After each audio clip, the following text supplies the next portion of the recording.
This episode of Harvey Brownstone Interviews is brought to you by the Harvey Brownstone Talk Show Blend Coffee, available at hollywoodblends.com. Everyone's saying it's the best coffee they've ever tasted. Why not give it a try and see for yourself? Hello, everyone. I'm Harvey Brownstone, and today's special guest is a legendary music star and actress who rose to international superstardom as a member of the iconic pop group Tony Orlando and Dawn, who brought us 16 top 40 hit songs, including Candida, Knock 3 Times, Sweet Gypsy Rose, He Don't Love You Like I Love You, and of course, their signature song, Tie a Yellow Ribbon Round the Old Oak Tree. For 3 years back in the 70s, our guest co-starred in an immensely popular TV variety show, along with Tony Orlando and Joyce Vincent Wilson, making them the first multiracial group to host a national TV show. After Tony Orlando and Dawn disbanded in 1977, our guest went on to become one of the most popular and beloved TV stars of the last half century, in a monumental career in which she created dozens of iconic, regular and recurring roles, including Isabelle Hammond in Bosom Buddies, Addy Wilson in Gimme a Break, Dolores Dixon in Getting By, Rachel Crawford in Family Matters, Phyllis Thorne in Half and Half, Marilyn Person in Are We There Yet?, Denise Tolliver in The Young and the Restless, and Ella in Clean Slate. And believe me, I'm just scratching the surface. She's also appeared in many great TV movies and miniseries, including Roots, The Next Generation, The Kid with the Broken Halo, How to Murder a Millionaire, A Family Reunion Christmas, and let's not forget that on the big screen, she played Freya in The Matrix Resurrections starring Keanu Reeves. And now she's launched a brand new podcast called Welcome to the Family, which is a Family Matters rewatch podcast hosted by our guest and Kelly Williams, who played Laura Winslow on Family Matters.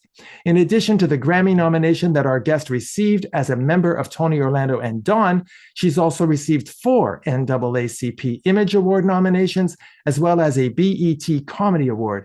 She also has a distinguished record of public service in working for charitable causes, including caring for babies with AIDS, Act on Arthritis, and the Parent Teacher Association. I'm delighted and beyond thrilled to welcome the incomparable Telma Hopkins to our show. Telma, thank you so much for being here. Oh, Harvey, thank you for that introduction. You gave me a review of things that I'd forgotten about. You are amazing. And may I say, I told you this before, I should be interviewing you. I went down the rabbit hole on your career.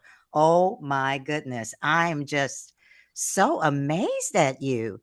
You must be one of the few judges that could leave to go do a TV show. I think I was the only one, that's for sure. I've ever heard of that before. But I'll bet I'm not the only judge that has my DVD box set of the Tony Orlando and Dawn show. That's how big a fan I am. I just want you to know. Yeah, everybody doesn't have that one for sure. Now, you grew up in the Detroit area, and a lot of people may not know that before you started working with Tony, you sang backup vocals on many hit songs like Freda Payne's Band of Gold and Isaac Hayes' theme from Shaft. You sang with legendary artists like the Four Tops and Marvin Gaye.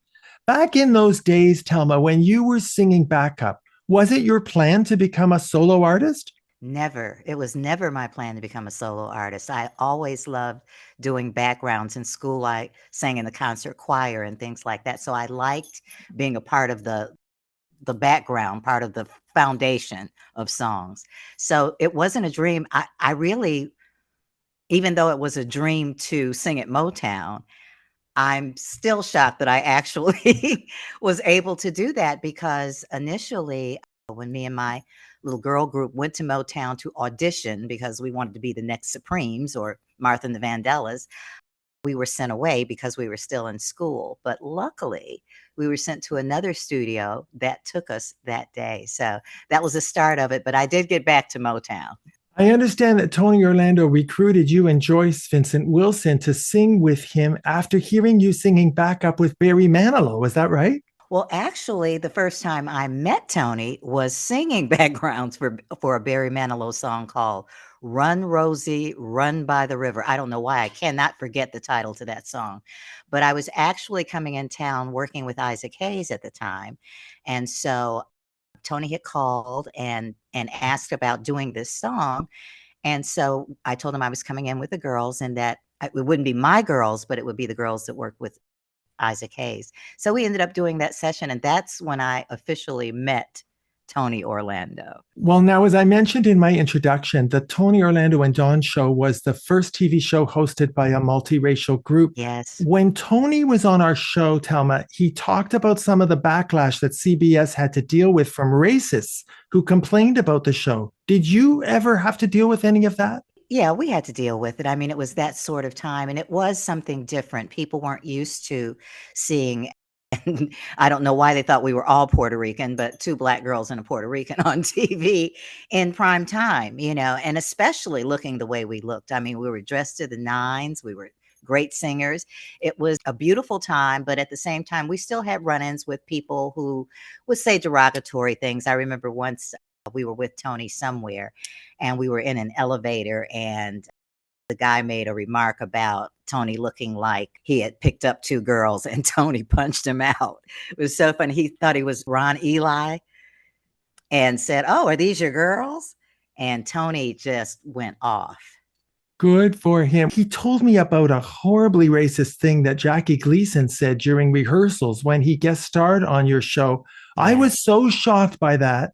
I can't even imagine how upset you and Joyce must have been. Well, he really kind of kept it from us for a long time. We didn't really know how racist it was, but we were kind of used to people not treating us as the same way as they did Tony. I mean, although it was hurtful sometimes, Joyce and I were pretty good at letting stuff roll off our backs. We had a TV show, we were on the air, and that was the main thing for us. But, you're always going to run into that. I still run into it, honestly. I'm very distressed to hear that.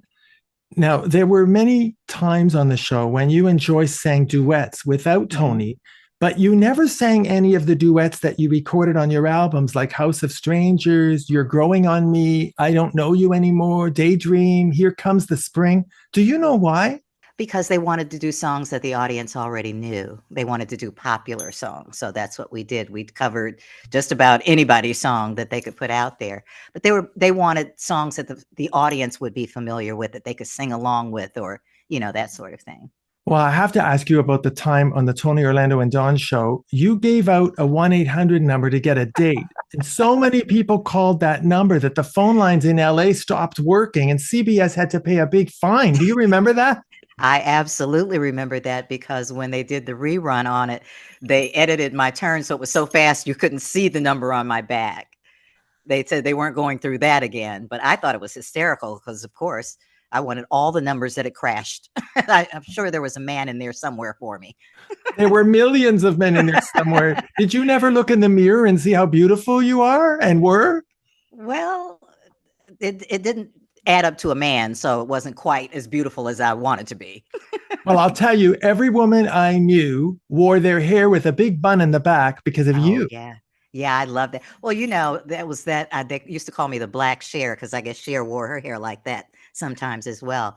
But that was just my look, and it was easy. There's a wonderful episode of the Carol Burnett Show when Carol, Harvey Korman, and Vicki Lawrence did a hilarious spoof of Tony Orlando and Dawn. And in the middle of the song, you, Tony, and Joyce came on stage and confronted them. That must have been so much fun. Oh, it was so much fun. First of all, I was such a fan of Carol Burnett. I mean, from the time when I was still living in Detroit, I just love her. And I love her to this day because she is one of the people that really made me feel like a star. We met her initially at a luncheon that we sang at. This was before we had the TV show. And Tony introduced me to Carol Burnett, and I almost started crying then.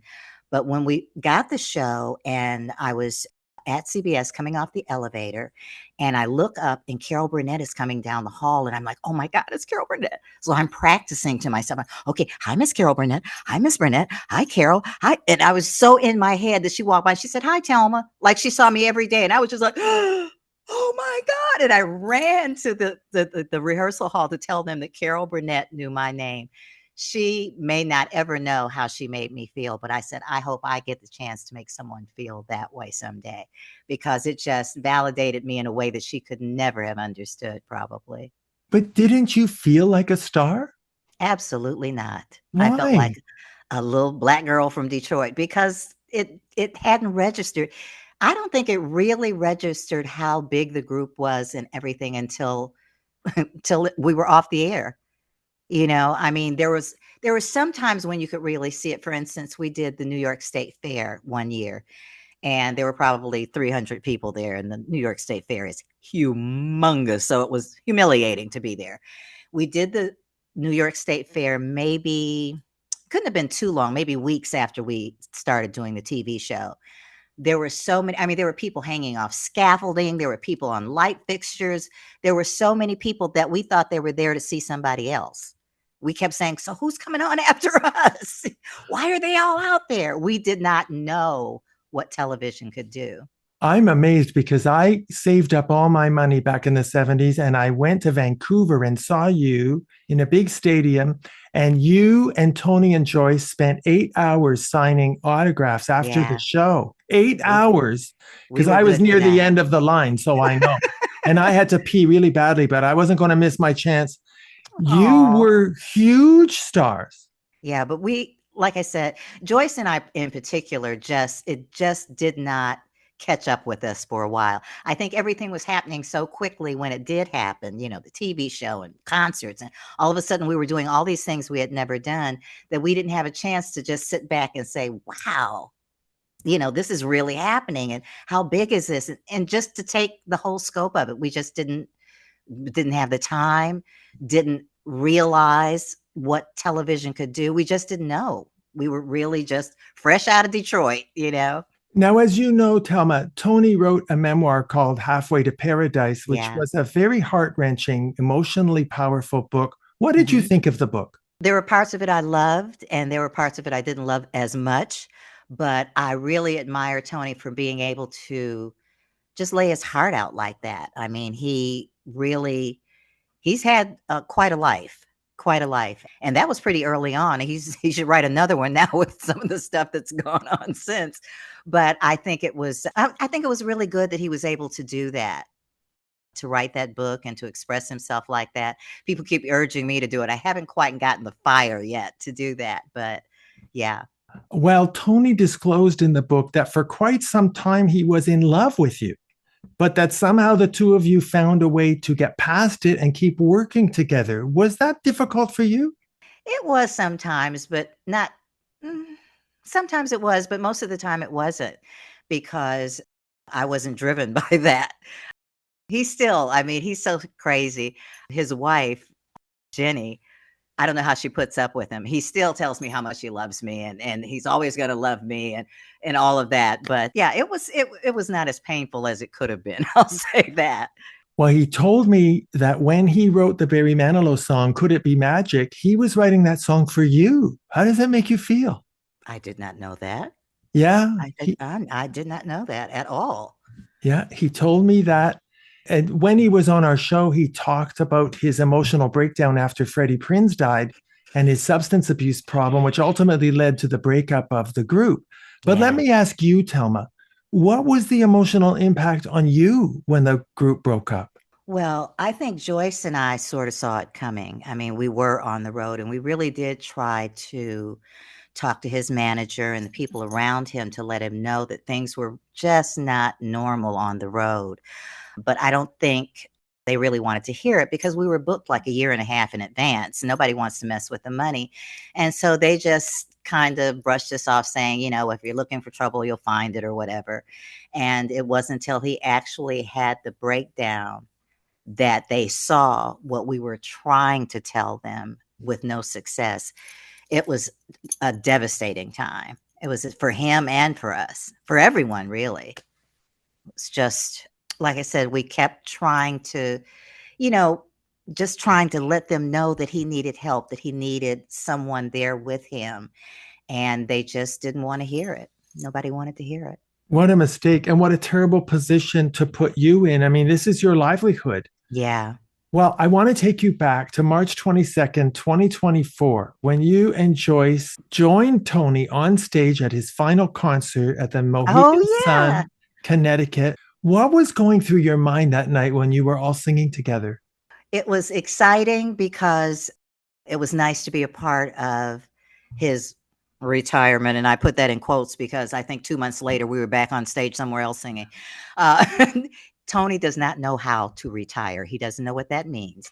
But it was thrilling. There were so many people there. And it was sad too, because I think the reality of it hit that we weren't going to be doing this with the band anymore. Everybody was sort of, it's that moment when everybody goes their separate ways. But I had no thought process at all that I wouldn't be hearing from Tony, that we wouldn't be doing something.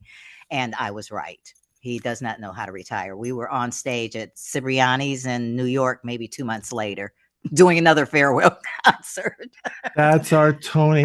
Well, as I'm sure you know, Telma, you are one of the very, very few music stars who managed to transition from music to acting in such a spectacular way, even though you didn't even study acting. Was that No. transition from singing to acting, was it difficult for you?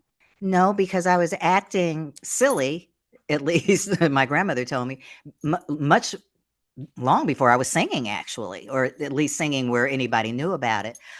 I always had a funny kind of bent sense of humor, and I used it at all the wrong times, according to my grandmother, who spent her time, my grandmother raised me, telling me that, life was a serious business and nobody's going to hire you to be silly, and you need to stop making jokes about everything. Life goes on, all this stuff. And when I got my first check from being silly, I ran to her with it so I could show her that I could get paid for being silly.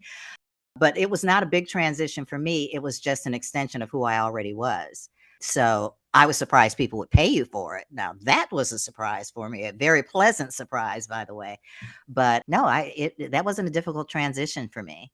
Which is actually quite remarkable because many, many people were unable to do it. But I remember when I would watch your TV show, Tony, Orlando, and Dawn, and you and Joyce would do kind of like a sitcom, a skit, just the two of you. I could see then that you are a natural comedic actress. Well, I think the characters you're talking about are Lou Effie and Maureen, which were really Joyce's and mine. We made those characters up. They really were. And we didn't say it out loud too often because our relatives would get mad at us. But they were pieces of people that we knew, that we kind of put together. And we used to do it to amuse Tony on the bus when we were traveling by bus all the time. This is early on in our career. And he just said, if we ever get a TV show, you guys have got to do these characters. And when we got the show, that was the first thing he told Saul Ilson. He said, you've got to let them do these characters. They've got to do these characters. It became very, very popular. Very popular. Tell me, what was it like working with Tom Hanks in Bosom Buddies? Oh, I love Tom. Such a sweetheart. And the thing about Tom is, when I saw him back then and when I see him now, he's exactly the same. I mean, he's super rich and famous, but his heart is always the same. And he's humble. He's so humble. He used to, when I would do a TV show, like when I got Family Matters, we were, I think we were at Warner Brothers or Sony, but I looked up and Tom was sitting in the audience. He was doing, what was he doing then? Joe versus the Volcano or something really weird. But he had heard I was on the lot and he just came and sat in the audience so he could say hi. He did that when I did the New Odd Couple. He would just show up. He's just a sweetheart of a man, and still so funny because my son kind of grew up, spent a couple of years at the craft services table while we were doing Bosom Buddies, and his nickname was Red. And when Tom sees him, even now, he still calls him Red, but it's always like Red, big hug. He's just a great guy. He's just a great guy. And then in 1990, you co-starred with Joan Rivers in a hilarious TV movie called How to Murder a Millionaire. What was she like to work with? She was fun. I mean, a lot of fun. She was sarcastic. So I had to get used to her sense of humor because sometimes I didn't know whether she was talking about me or talking at me or just being funny. But she was so much fun to work with. It was a great cast, but she was wonderful. She was wonderful. You've had regular and recurring roles on so many TV shows. I mentioned only a few of them in my introduction, but there was Paulette Williams in The Huleys. There was Ruth Jackson in Partners. There was Maybelle in Family Reunion. You played Yolanda in Dead to Me. I want to ask you which character you've played that was most similar to the real Telma Hopkins. Hmm. Maybe Phyllis on Half and Half. Maybe Phyllis, I'm thinking.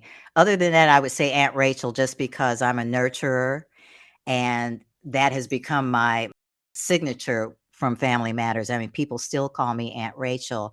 And as silly as she was, and as many, just she was always doing something crazy.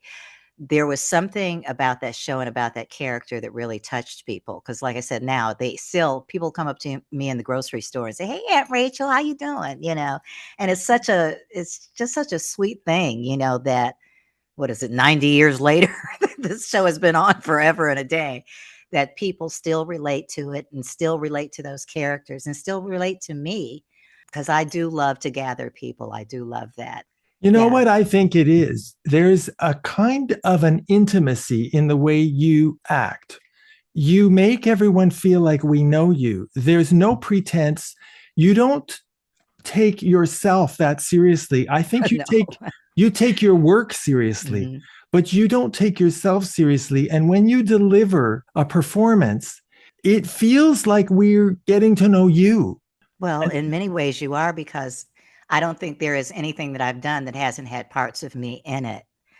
My friends can pull that out faster than I can because a lot of times they come, so well, you're just getting paid for nothing at this point. You're just getting paid for being you. That's not even fair. So there's always something in me in those characters, something of me in those characters. I think that it's so refreshing because when you can make the audience your friend, they're with you forever. It explains your longevity as an entertainer This is because very true. it's a secret that very, very few actors really pick up on. That if you can deliver that sense that we're just getting to know you, Hmm. you don't have fans, you have friends. That is really true. I had someone come up to me and say it so eloquently. She said, I have a big family and I love my family and all of that, but you're one of the only people I invite over to my house every week. And There it she is. said it's a conscious effort because they've got to at least turn you on and find the channel. But she said, I see you more than I see the people in my family. So there it is. That's what I Mhm. meant to say. Well, I Yeah. want to take a moment, Telma, to mention a very dear friend of mine who happens to be your biggest fan. His name is John Caratelli. And I think John, you know, oh, get out of here. Do you know John? John has been after me for 5 years to have you on our show, not knowing Can't. that I've been trying myself until your wonderful son made it happen. I hope you know how much he Oh, adores you. we know John. John is like family at this point. When I was in Savannah shooting Clean Slate, he and David would drive down to take me out to dinner from Carolina. They just drive down and come get me. And they took me sightseeing. They took me to dinner. When my sister came in town, they came back in town and took us out to dinner. We had a family reunion. He came to that. That was in Michigan. John is like family at this point. I love him. I love that you know him. He's such a great guy. Yeah, I love him too. And he wanted me to ask you this question. So this question comes from John Caratelli. Of all the roles you've played and all the TV shows and movies you've been in, is there one specific project that was the most personally satisfying for you to be involved in? Probably because I loved her so much, Getting By with Cindy Williams. First of all, everybody loved Laverne and Shirley, and they were two of the celebrities we met early on at CBS. But I just loved her. And when I got a chance to work with her and we became friends, I loved her even more. I mean, I had so much fun with her. I learned so much from her, but she was just so grounded and sweet and down to earth. And she and I, before she passed, actually, were working on a project called Dirty Harriets that we had been working with my son and another writer on this project. We just loved, and we were trying to shop that for ourselves. That's a shame that she didn't live long enough to Oh, make it happen. yeah. I don't this is the first time I've ever really talked about her passing. I don't even I never acknowledged it on Facebook or anything. I think somewhere in my mind, I keep thinking, well, there were times when we didn't talk for a long time. So it's just one of those times. That was a big A loss for me. really, really big loss. Yeah. Now, all the soap opera fans out there want to know if you're ever be returning on The Young and the Restless? That I do not know. I do have a recurring character, so it's always possible if they lose somebody or they're looking for somebody that they'll call me since I'm a private investigator. But supposedly I retired on the first time I was there. I just keep coming back. So I imagine if there's anybody on Family Matters, Half and Half, or any of the shows that I've done that turns up on Young and the Restless, I'll probably show up again. They like to put characters that have been together on different shows together again. So my son, Brighton, was the one that talked me into it in the first place. Brighton, of course, played Little Richie on Family Matters and is now a Young and the Restless hero. I mean, he's won 2 or 3 Emmys. He's fabulous on the show. So he talked me into coming on. I have a feeling you'll be back. So let me ask you about the new podcast, Welcome to the Family. What can you tell us about it? Well, Welcome to the Family is a rewatch podcast that I am hosting along with Kelly Williams, who played Laura Winslow, of course, on Family Matters. And it's a show where every week we will watch a show and then you will get our thoughts about it. We sometimes will have guests on, people from behind the scenes on. It launches today. I'm so excited on iHeart. But yeah, it's just a fun way for Kelly and I, who are very, very close anyway, it's a fun way for us to stay in touch and be in each other's lives and be in each other's business. But it's also been fun to watch the show because it's almost like I'm watching other people at this point. It's been on for so long and we were so young back then that it's exciting. It's exciting to watch it. It's exciting to know that the show still touches people. I mean, it's what, 35 plus years that it's on. I think it's one of the third ranked longest show, one of sitcoms.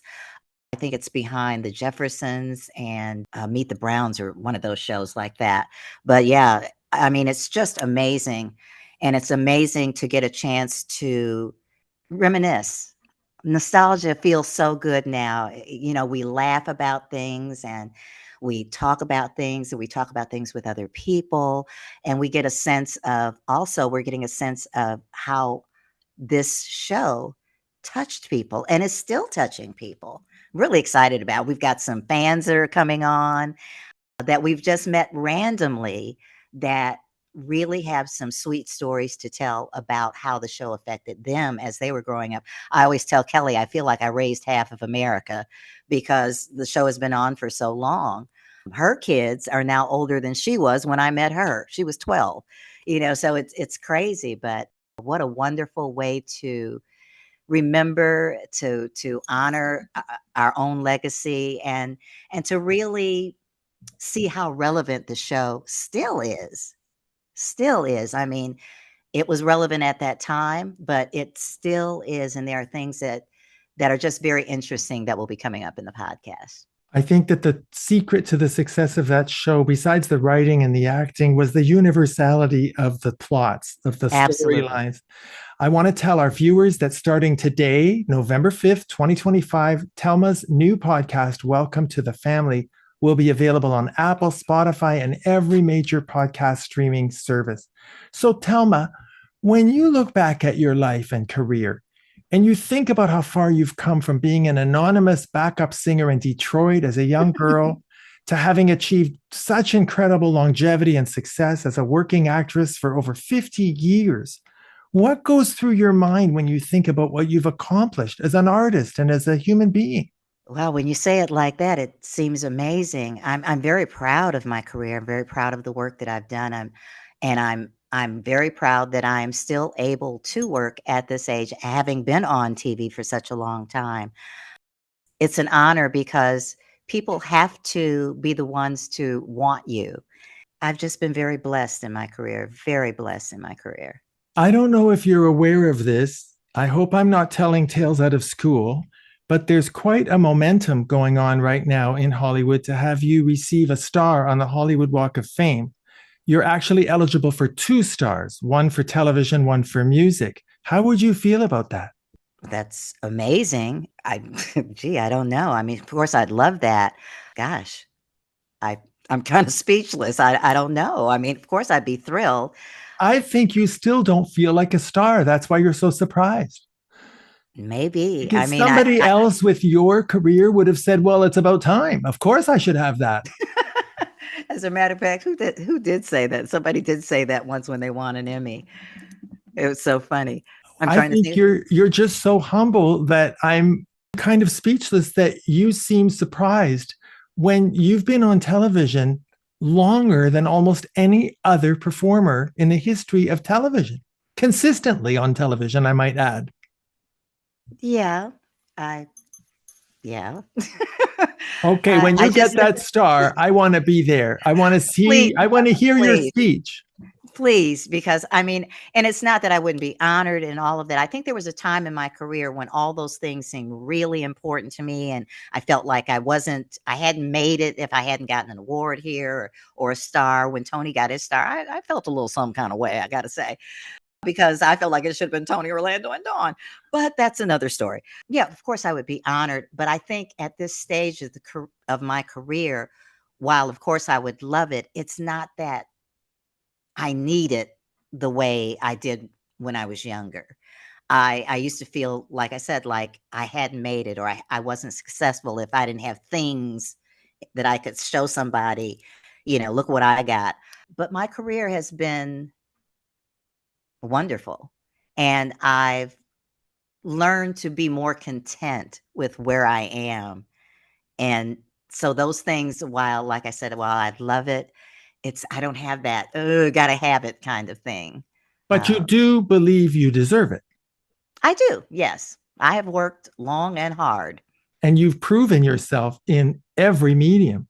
So now Yeah. it's time to ask you the question that you kind of hinted at earlier, and that is, do you have any interest in sitting down and writing a memoir? Like you mean the one that's coming out in 2026 in May?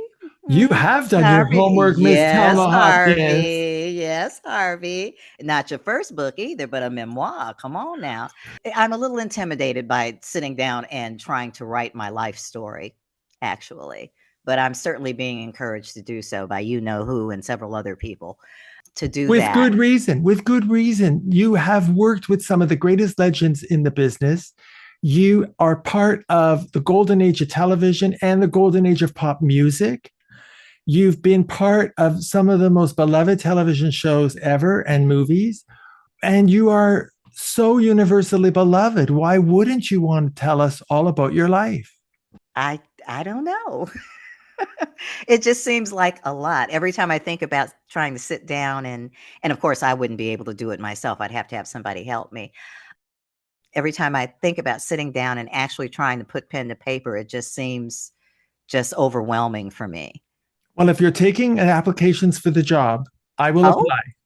Oh, okay, Mr. Memoir. Okay. I am ready to do it. Well, Telma, it's been an enormous honor and a great pleasure meeting you and having this opportunity to celebrate your spectacular career. Thank you for all the music and for all the terrific performances and the joy that you've brought to all of us. Most of all, thank you so much for taking the time to appear on our show. Oh, Harvey, thank you so much. I mean, you are, and you've been told this countless times, I know by everyone who you've interviewed, that you are a fabulous interviewer, that you come so prepared and so well versed on our careers. It's almost embarrassing. I feel like you know more about me than I do at this point. There is one thing that I'd like to throw in there, if I can, about the podcast, just in case anybody wants to find it. Our web address is www.thefamilymatterspod.com. So all those fans out there, please call in if you got questions, you got problems. We'll make sure your problems are bigger and maybe we'll answer your questions. I'm not sure. I cannot wait for the podcast. Thank you so much again for being on our show. Oh, thank you. Our guest has been the legendary Telma Hopkins. Her new podcast, Welcome to the Family, co-starring Kelly Williams, is available now, starting today, November 5th. November 5th, 2025, on every major podcast streaming platform. And you've just been given the web address. My name is Harvey Brownstone. Thank you all for joining us. See you next time. Thank you to my producers, Steve Silver, my managers, Rick Marcelli and Robin Bragg Marcelli of the Marcelli Company in Hollywood, my director of programming, Robert Monaghan, my editor, Isaiah Sharalampidis, and my entire team at the XPTV1 network in the UK. Thanks for watching. Be sure to check out all the great interviews on the Harvey Brownstone Interviews YouTube channel. Don't forget to subscribe and ring the bell to be notified when new videos are posted.